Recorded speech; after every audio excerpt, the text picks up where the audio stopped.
Hey everyone, this is Dr. Marcon doing the discussion on Lab 24 ECG and pulse. So we talked about the heart acting as an integrated unit. We know that the heart is made up of 99% cardiac muscle, and they work as a syncytium, meaning these cardiac muscle cells work as a network, and they're interconnected through structures called intercalated discs that do contain gap junctions. So these intercalated discs allow electrical signals to pass from one cell to another. So we have passing of the electrical signals between the cells allows for coordinated contraction and relaxation of the chambers of the heart.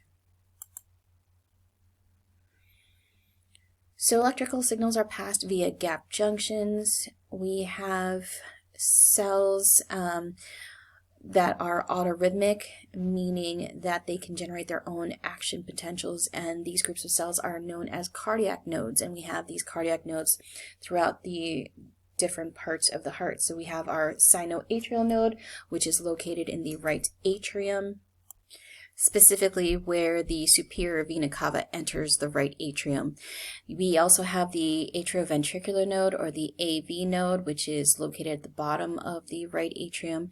And then we have ventricular nodes located throughout the ventricles.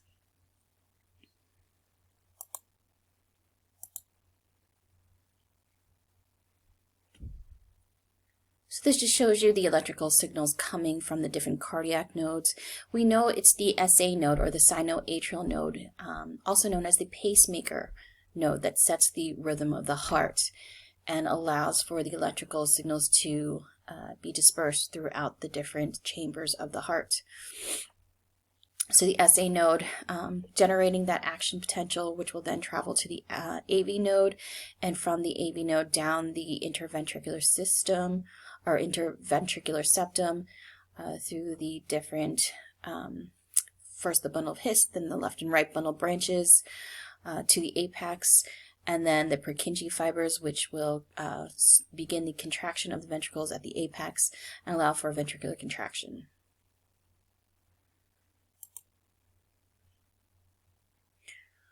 So this is just the pathway of the action potential through the heart.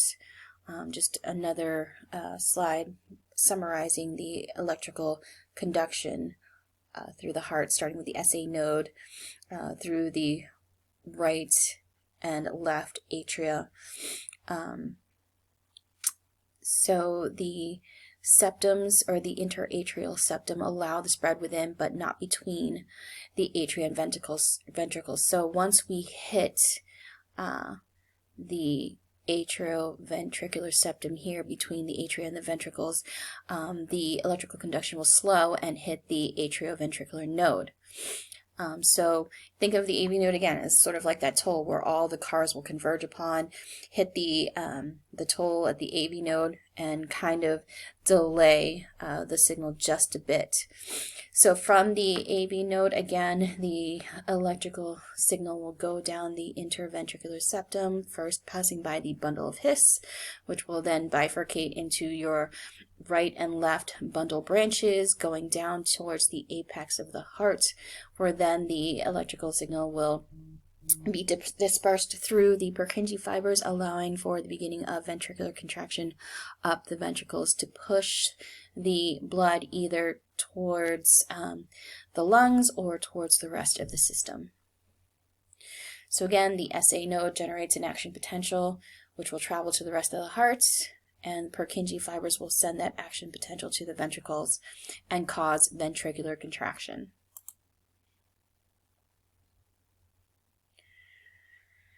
So an electrocardiogram, it provides an electrical view of the heart. So it's basically a graphic representation of the electrical activity or electrical conductivity of the heart. So ECG or EKG is a recording of the electrical activity of the heart. It is said to measure volume conductance. So this is electrical activity passed through the blood. So electrolytes pass electricity through the different tissues. So the ECG will measure electrical activity, and we look at the electrical activity through the what's known as the modified lead 2, so showing the negative electrode on the right arm to the positive electrode on the left leg. This is just a picture of Einthoven's triangle where we see the different limb leads, and a true kind of representation or picture of the electrical activity of the heart. We look at lead 2 specifically, or modified V5, which is one of your precordial leads going towards the apex. You'll take an ECG class, and it will show you where to place the different leads if you plan on taking ECGs. I mean, if you're going to be in the healthcare field, of course, you should learn how to place ECG leads. But for the most part, true representation of a picture of the electrical activity of the heart, we tend to look at either limb lead 2 or precordial lead V5. So ECG can be diagnostic. It measures heart rate. It can show us if there was a presence of any previous myocardial infarctions, as well as any conduction abnormalities such as bundle branch blockage that occurs. And then also it gives us an idea, a picture of the size and location of the heart's axis. Again, you're not expected to interpret the ECG at this point, showing these different things, but know that we do use electrocardiograms for diagnostic purposes. So an electrocardiogram consists of a series of waves, segments, and intervals, and I went over what the different waves, segments, and intervals were during the introduction. And this is just a picture of the different waves and segments that you would find on a normal ECG. Important to note, especially when you are doing your measurements for the worksheets, we have a series of large boxes and smaller boxes. So the large boxes have 5 smaller boxes within the large box, and each box represents time. So for example, each box represents 1 millimeter, and then there are 5 boxes within the large box, so about 5 millimeters. And then we can use these boxes to also measure time between the different complexes. And for example, we're asked to measure from R complex to R complex, and that will give us a sense of how to get heart rate. And I'll go over that in just a little bit. But know that each large box has 5 smaller boxes within it, and each smaller box represents 1 millimeter. So, for example, a large box will have 5 millimeters. We know that the ECG activity corresponds to electrical events of the cardiac cycle. Again, the P wave representing atrial depolarization, beginning with the SA node producing an action potential to generate the electrical signal within the superior part of the right atrium. So we have atrial depolarization, or contraction of the atria to push blood into the ventricles, and again that is represented by the P wave. Now the QRS complex, we mostly know that it's represents ventricular depolarization. However, there are actually 2 events that are associated with the QRS complex. Of course, we have contraction of the ventricles, but at the same time as the ventricles are contracting, we have atrial repolarization, meaning a relaxation of the atria, so that it resets so that it can fire again, and at this point the atria are filling. So this is the atrial diastole period, meaning that the atria are filling with blood so that they can eject this blood into the ventricles. So QRS complex represented 2 electrical events. And then the T wave will represent ventricular repolarization or relaxation also associated with part of diastole within the ventricles, or a filling of blood within the ventricles. So we know that actual electrical events will precede the contraction. The bottom graph actually shows the actual potentials occurring within the atria and the ventricles, and they do look a little different. But we're not going to focus too much on the action potentials within the lab, but we can see here we have the action potential within the atria occurring, and then we can see the P wave, and then we have the action potential within the ventricles, and then we see the contraction of the QRS complex. So just another slide showing the sequence of events of the action potential as it travels through the heart. So again, we talked about electrocardiograms being diagnostic. We can get a heart rate from an electrocardiogram, and in this lab, we measured heart rate through R to R or R to R complexes. Now, normal heart rate at rest is 60 to 100 beats per minute. And again, ECG is just a series of waves that are recorded continuously.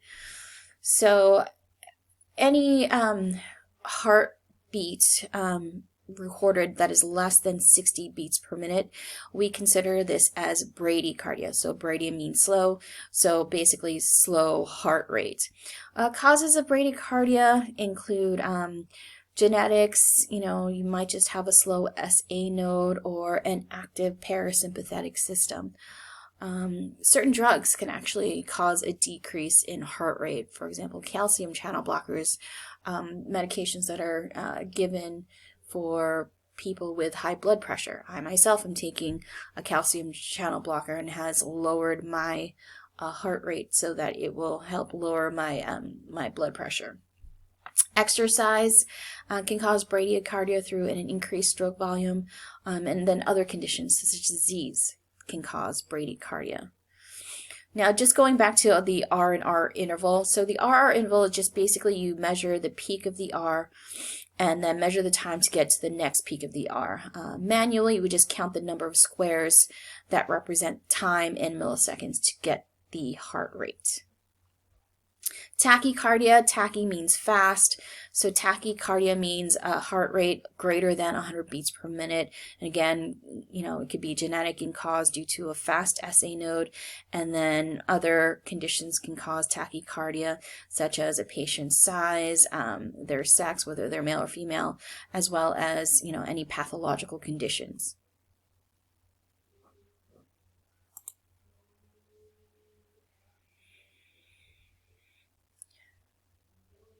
We know that ECGs are diagnostic for problems in conduction. Now, you won't be tested on interpreting these problems of conduction on ECG.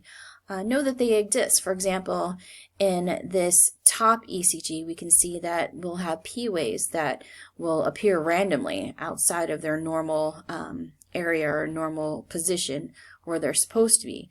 And then in this ECG, we can see that P waves don't always generate a QRS complex, which could be indicative of some sort of blockage, a bundle blockage somewhere. So we have dropped QRS complexes. But again, you are not responsible for interpreting ECGs. But just know that ECGs are diagnostic for problems of conduction. You will probably have to take an ECG class to interpret electrocardiogram. Usually now that, with the advent of electronic ECGs and using Wi-Fi and wireless systems, usually the ECG can interpret the ECG of a patient and then will alert a healthcare professional that, something is not right, and the provider can go take a look at the patient to see and check out the patient. So ECG can show us heart rhythm. We have a normal sinus rhythm with the SA node setting the pace, being the pacemaker, showing the electrical conductivity from starting with atrial depolarization, and then the action potential electrical signal will go to the ventricles, causing QRS complex, and then ending with the ventricular repolarization with the T wave. Arrhythmias. Arrhythmias can usually be due to faulty nodes or conductance. So arrhythmia meaning something that is outside normal sinus rhythm. Examples of arrhythmias include fibrillation. So we might have an ectopic out-of-place pacemaker, or the SA node just not being in control of the pace of the heart. Heart blockage. Heart blockage can cause a conduction problem. This is when we have atria and ventricles contracting independently. For example, we have PVCs, also known as premature ventricular contractions, where we have filling and pumping that is uncoordinated and can reduce cardiac output. And on the next slide, we can see what that might look like on ECG. So here we have atrial fibrillation. And then you can see that the length between the RR complexes are not consistent. They don't have a normal sinus rhythm, but they're in fact irregular between the RR complexes. And here we have ventricular fibrillation, where there just is no coordination of the electrical signal, allowing for proper, signals to be transported across the heart. So muscles are not pumping in normal rhythm, and normally this would require cardioversion, using a defibrillator to hopefully restart and allow the heart to go back to its normal rhythm.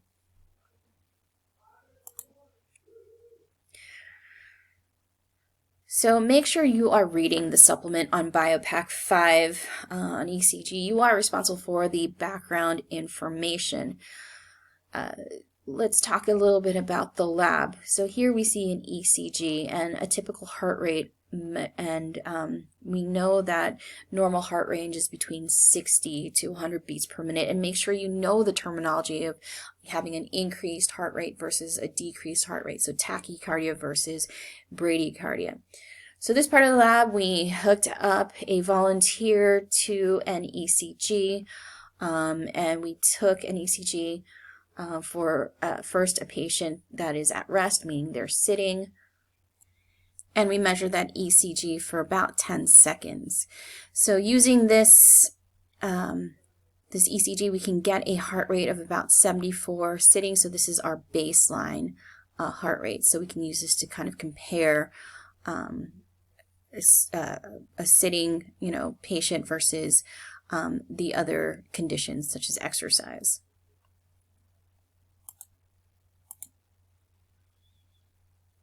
Again, using the ECG, we could get various measurements of the different waves and segments. It's not important for you to memorize this table. Right now, we're just looking at RR segments and the RR intervals. But make sure you do know the heart activity represented by each wave. So again, it's not important for you to memorize the numbers. It is important for you to know what each wave represents and which during the electrical conductivity cycle. So in lab, we're measuring the different waves and segments. Again, we are only concerned with some, but not all of these measurements.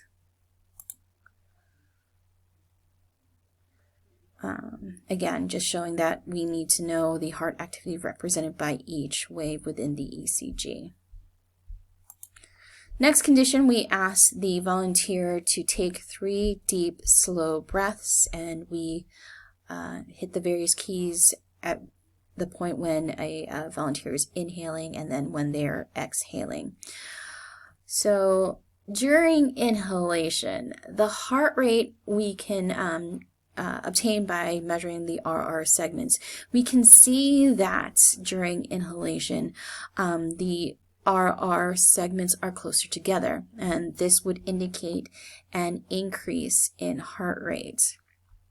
So during inhalation, we have stimulation by the sympathetic nerves, which will increase heart rate.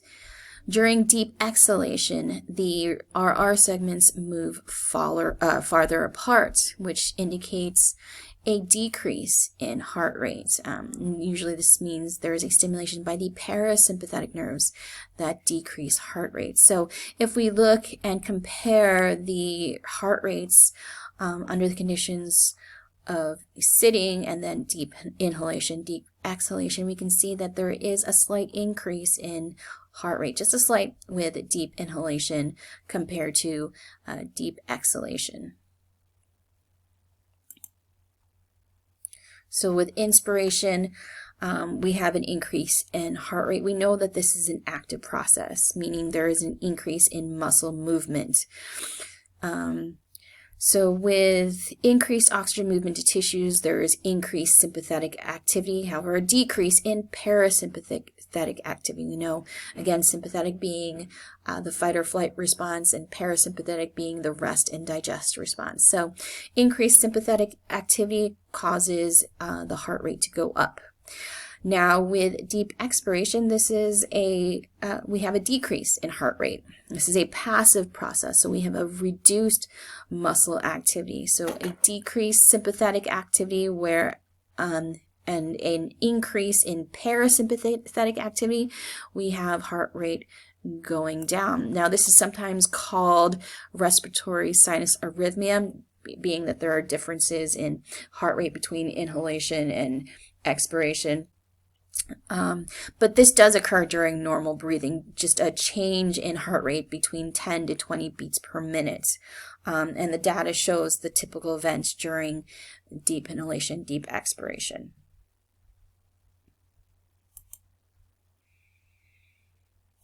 And we'll be able to see this on the ECG, how the RR segments are closer together during inspiration, and then the heartbeats or the RR intervals being a little farther apart during expiration. So make sure you're able to interpret that on the ECG pictures, and you can actually see that in the worksheets. Exercise. So we know that exercise, the RR intervals will actually will decrease. So intervals will decrease during exercise, the heart rate increases. So again, these are our intervals decreasing in size, meaning the heart is beating faster because of the volunteer undergoing exercise.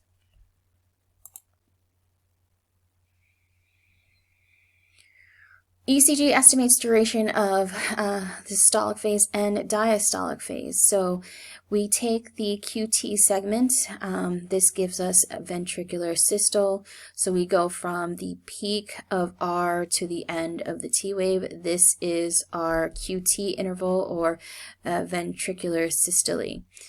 The TQ interval or TQ segment, this will give us ventricular diastole. So we go from the end of the T wave to the next peak of the R. And we take the time between these intervals to give us an idea of systole and diastole. So we know that at rest, normally we are in diastole for a lot longer. So 2/3 of the time we are in diastole, whereas 1/3 of the time we are in systole. So this is normal, intervals during rest. However, exercise reduces diastolic time. Data during exercise shows a reduction of diastolic time. So the harder you exercise, the less time in diastolic time. So at rest, again, 1/3 in systole, 1/3 of the time the heart is contracting, and then 2/3 of the time the heart is filling or undergoing repolarization. With exercise, we have a reduction in diastolic time. So about, your heart is filling only half the time. So half the time will be in systole and half the time you'll be in diastole. So this this TQ interval will actually be reduced, and you can see that the intervals are just about the same, so half the time being in systole and then half the time being in diastole.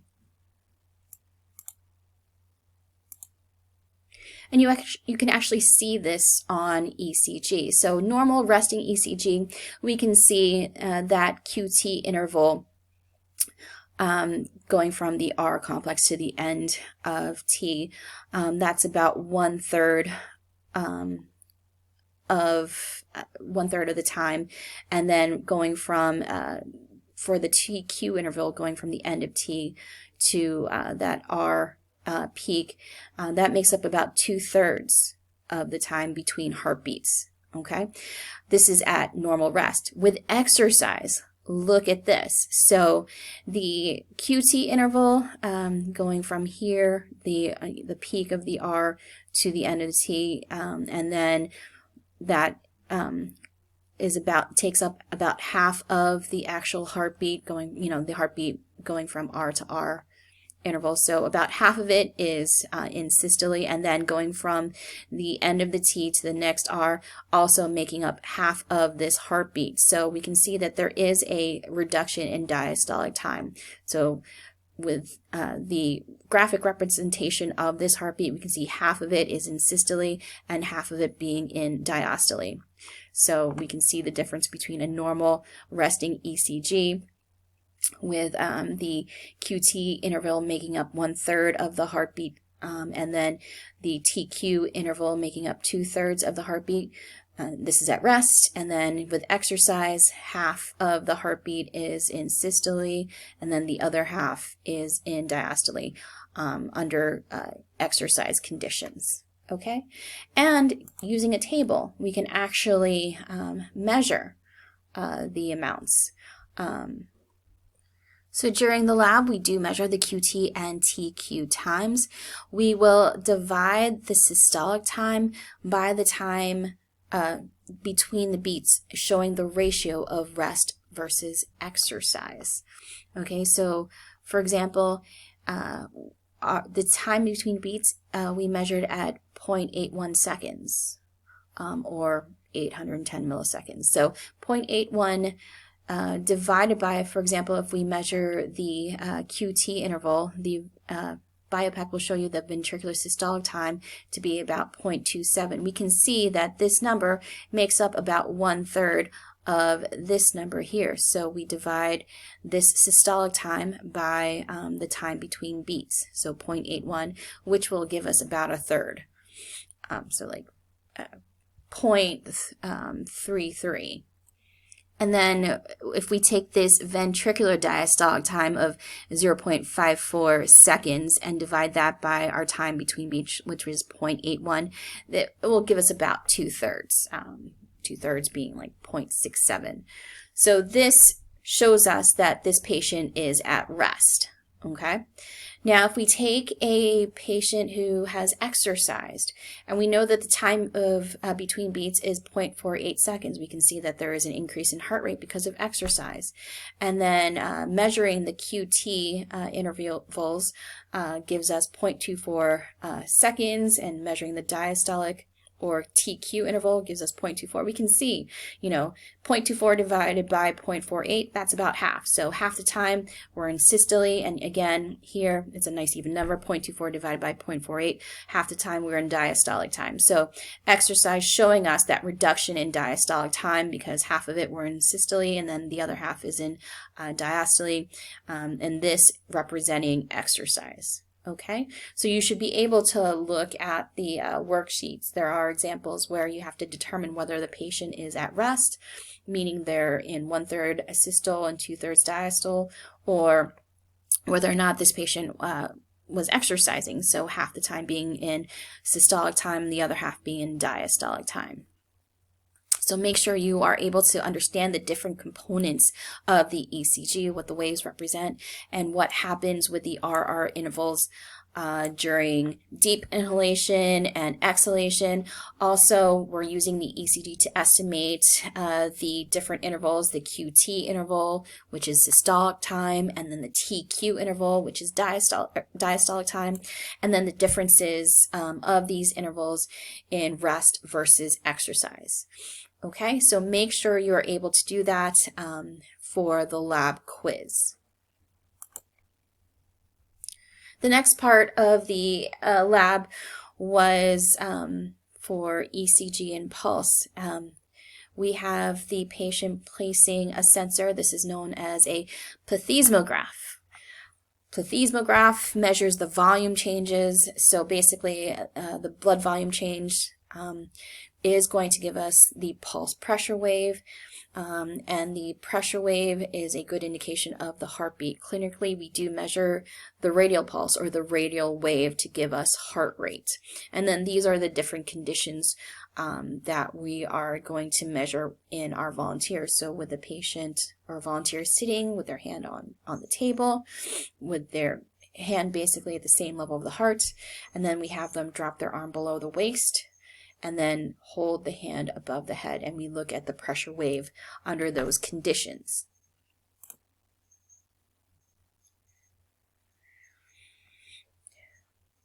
So we had the volunteer hooked up to the BIOPAC to measure heart rate and the pressure or the pulse rate under the three conditions. We measure the RR interval to get the heart rate and the pulse interval to get the pulse rate. So the pulse interval being a measurement from the pulse peak to the next pulse peak. So with the patient sitting, we can see that the data shows that the heart rate and the pulse rate are very close.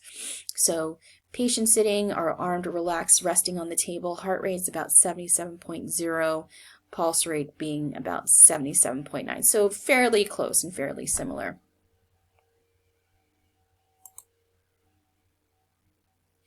The second condition, we have the hand, volunteer's hand below the heart, and then we measure the volume. So we know that the blood will pool in the hand, which will increase blood volume, and pressure goes up. This will cause an increase in the amplitude of the pulse wave. Notice on the worksheets you have to compare the two pulse waves, which one represents the volunteer with the hand below the heart. Which one represents, which pulse wave represents the hand above the heart. So because we are placing the hand below the heart in the second condition, we know that the blood will pool in the hand. This will increase blood volume. Pressure goes up. Okay, so we'll see the increase in the amplitude of the pulse wave. With the hand above the heart, so placing the hand above the heart, this will decrease the blood volume in the hand because the blood is going back to the right atrium, back to the heart. So this decreases the blood volume in the hand, which will cause a decrease in volume, and the pressure goes down. As a result, you'll see a decrease in the amplitude in the pulse wave. Okay? So expect that with the ECG, it will be unaffected by position. Okay. However, the pulse, with the movements of the hand, because the sensor is on the hand, it will be altered by position. So the volume and the amplitude of the pulse wave are altered by position. And we can see that on the next table. So again, due to gravity and the gravitational forces, with the hand below the heart, you'll see an increase in blood volume because blood has allowed to be pooled in the hand. And then once the volunteer raises their hand above the heart, you'll have a decrease in volume because of gravitational forces, allowing for the blood to return to the heart.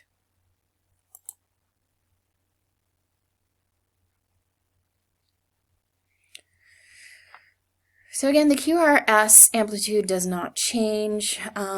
What we do expect to change, what we expect to see are changes in the pulse amplitude according to the different conditions. So with the hand below the heart, again, QRS amplitude is unaffected. So the electricity or the electrical activity of the heart is unaffected by gravity. What we can see is pulse pressure. Okay, within the hand. So the pulse pressure will increase because the blood pools in the hand. We have an increase in volume of blood in the hand. This will cause an increase in pressure.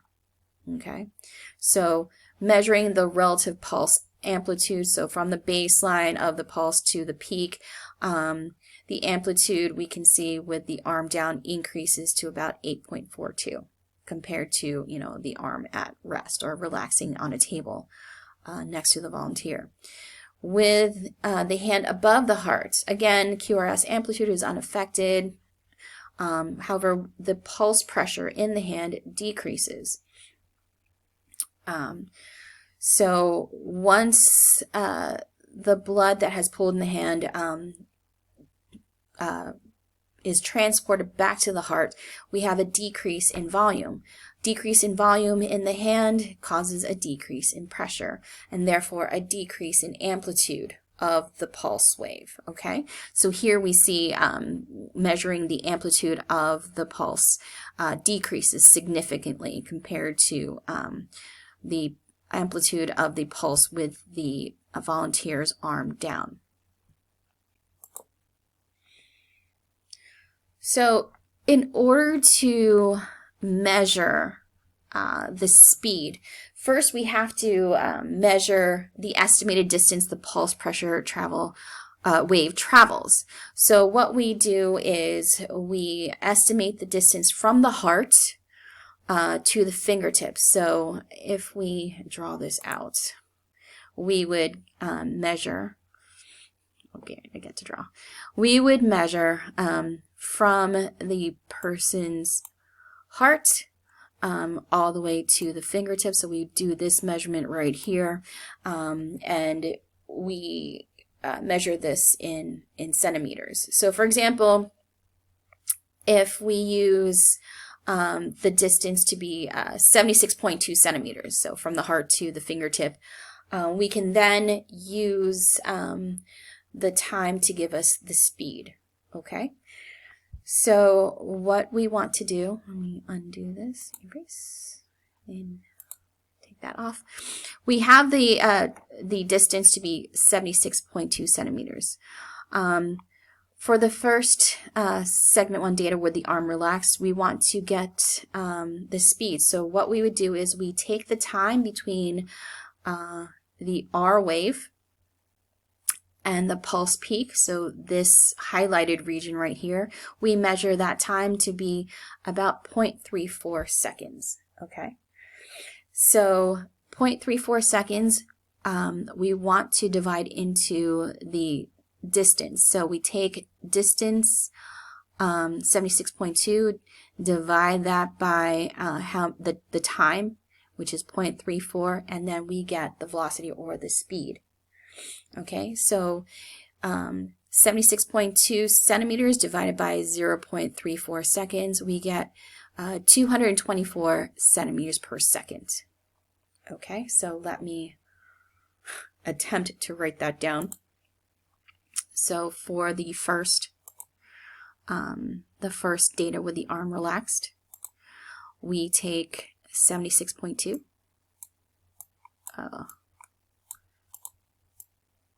and divide that by the time, so 0.34.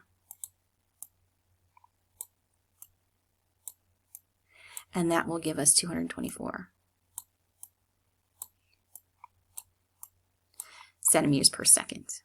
Okay, and then for the speed, for the segment 3 data with the arm up, again, we'll take the 76.2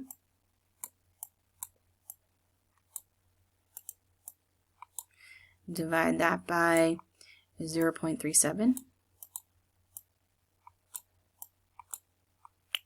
7, and that'll give us about 206 centimeters per second. Okay, so what does this tell us? This tells us that with the arm relaxed, the speed of the pulse is a little bit faster. And why is that? It's because it is not moving uphill. It's relaxed, so it doesn't have very far to go. Whereas if you raise your hand up, the pulse is moving uphill, so it will take a little bit slower compared to with the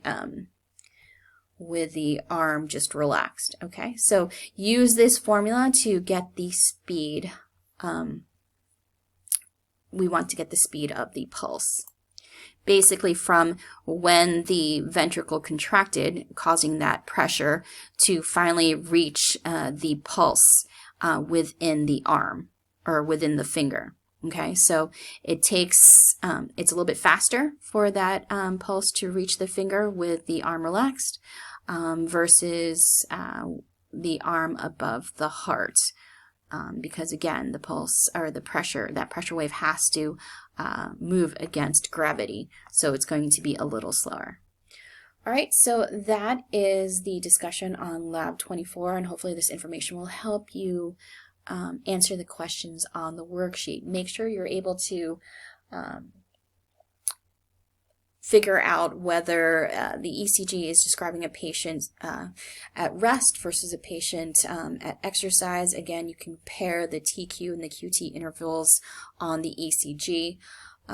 For the pulse pressure waves, you can determine which pulse pressure is for a volunteer with their hand raised versus a volunteer with their hand by their side.